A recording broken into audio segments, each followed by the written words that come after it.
Well, I waited long enough.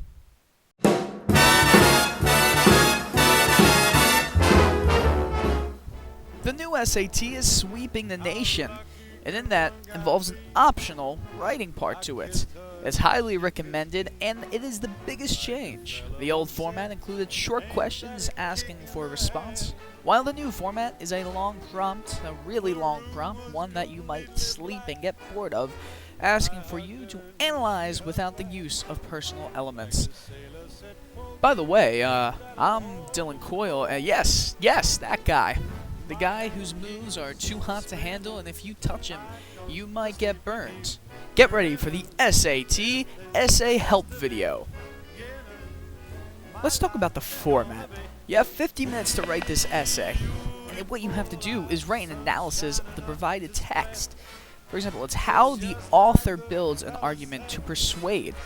So you will be able to explain how with the use of evidence, reasoning, and stylistic elements.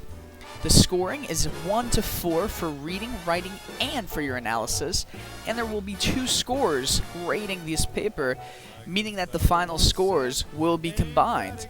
This is not figured in the new SAT score of 1600. Text can be from academic articles, literature, essays, or speeches. The question will always be the same. Write an essay in which you explain how the author builds his or her argument and analyze how she or he uses evidence, reasoning, and styles to support his or her point.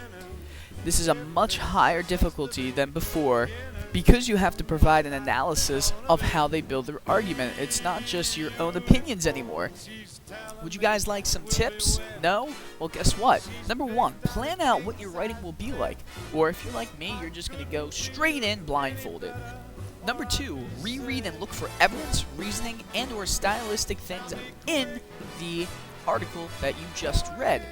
Make up your own hook with these things. Number 3, understand what the prompt's view and standpoint is. If you don't, you're going to get 1s in every category. By the way, this song is ending right about now, sadly, so we're going to go with a little bit of Frank Sinatra. Somewhere beyond the sea. Okay.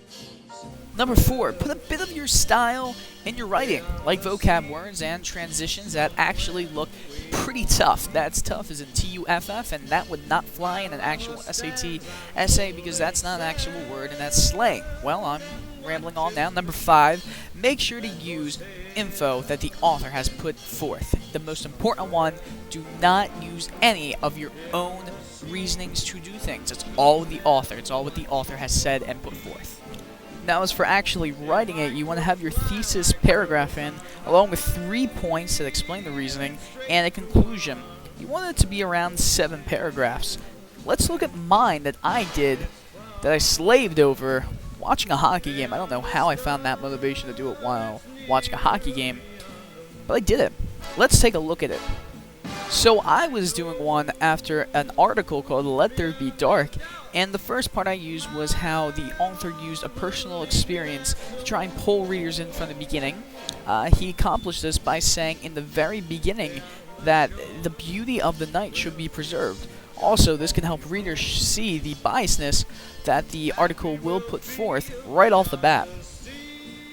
In my second point, I used imagery to show how the author is showing how there is such a profound impact on people with the night sky. For example, Van Gogh made one of the greatest paintings of all time, Starry Night, by showing what he saw in the night sky.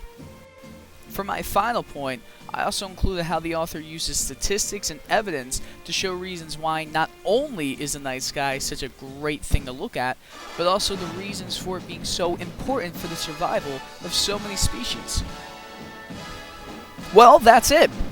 Thank you for watching. You're welcome, America. You're welcome, independent study people and ATP. I'm going to go back to watching a soccer game and drinking some chocolate milk. Chocolate milk. It's fantastic.